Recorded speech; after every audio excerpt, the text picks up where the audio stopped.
Merci de votre fidélité. Je voudrais répondre aujourd'hui à une question.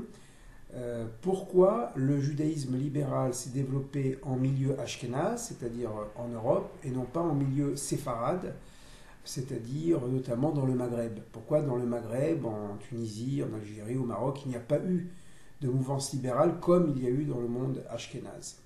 Alors voici ma réponse. D'abord, le judaïsme ashkénaze a connu la grande révolution de la pensée qui était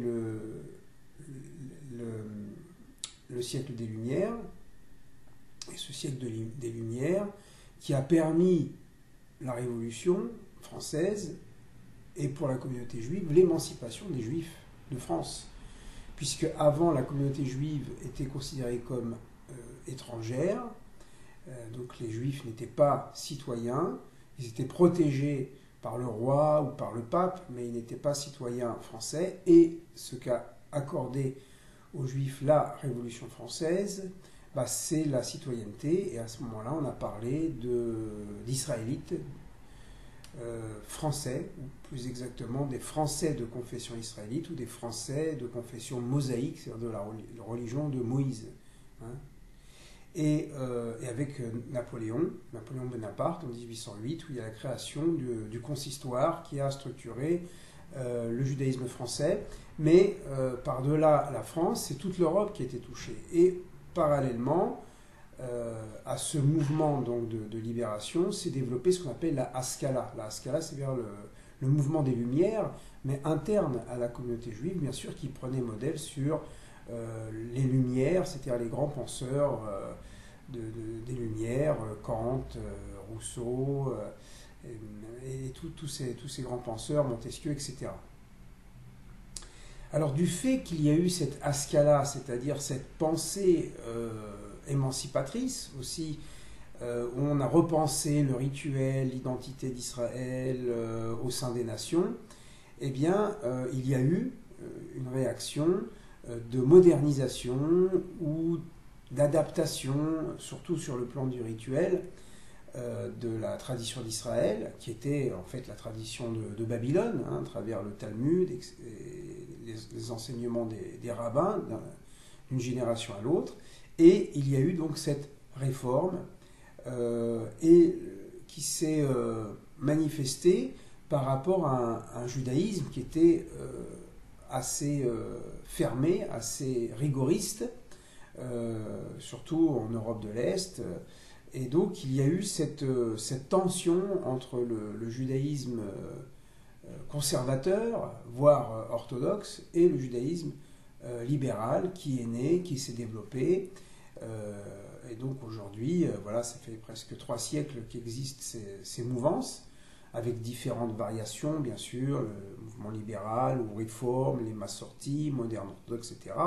Mais disons, par rapport au monde orthodoxe traditionnel, le monde talmudique, il y a une fracture. Alors, pourquoi dans le monde séfarade, il n'y a pas eu cette fracture? De mon point de vue, c'est parce que le judaïsme séfarade a toujours été un judaïsme d'adaptation.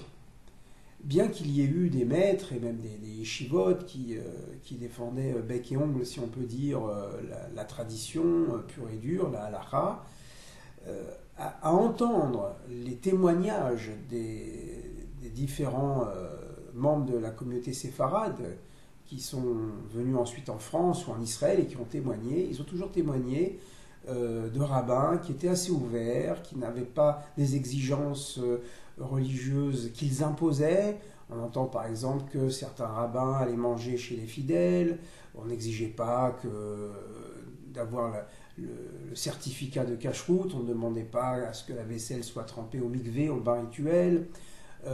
Pour les conversions, on faisait vraiment le minimum dans la mesure où la personne, homme ou femme, acceptait d'entrer dans la communauté. Et on voit finalement que ce judaïsme qui était plus ou moins adapté aux fidèles n'a pas engendré une rupture massive comme il y a eu entre le monde de la Haskalah, donc le monde qui a donné ensuite le judaïsme libéral, et le monde orthodoxe. Il y avait donc une sorte de judaïsme bon enfant, assez ouvert sur les réalités, sur une forme d'évolution de la religion. Et en tout cas, la religion n'était pas un prétexte d'opposition. Vous savez, par exemple, dans le monde orthodoxe, quand ça peut arriver dans des familles, quand il y a des enfants qui deviennent très religieux, ils ne mangent plus chez les parents, à moins que les parents changent la vaisselle ou montrent vraiment un rigorisme dans la pratique à la maison, etc. Alors que dans le judaïsme séfarade, eh ben, il n'y avait pas ce rigorisme de façon générale. Et voilà, c'est la raison pour laquelle je pense qu'il y a eu cette différence. Dans le monde ashkénaze, il y a eu le monde libéral, et dans le monde séfarade, non, parce que le judaïsme vécu dans le monde libéral permettait ces différentes manières de vivre le judaïsme, et voilà, ça se transmettait par la famille, ça se transmettait à la synagogue, sans qu'il y ait vraiment d'opposition entre différentes mouvances. C'est ma réponse, on peut toujours discuter là-dessus, et je vous souhaite à une prochaine fois. Merci, au revoir.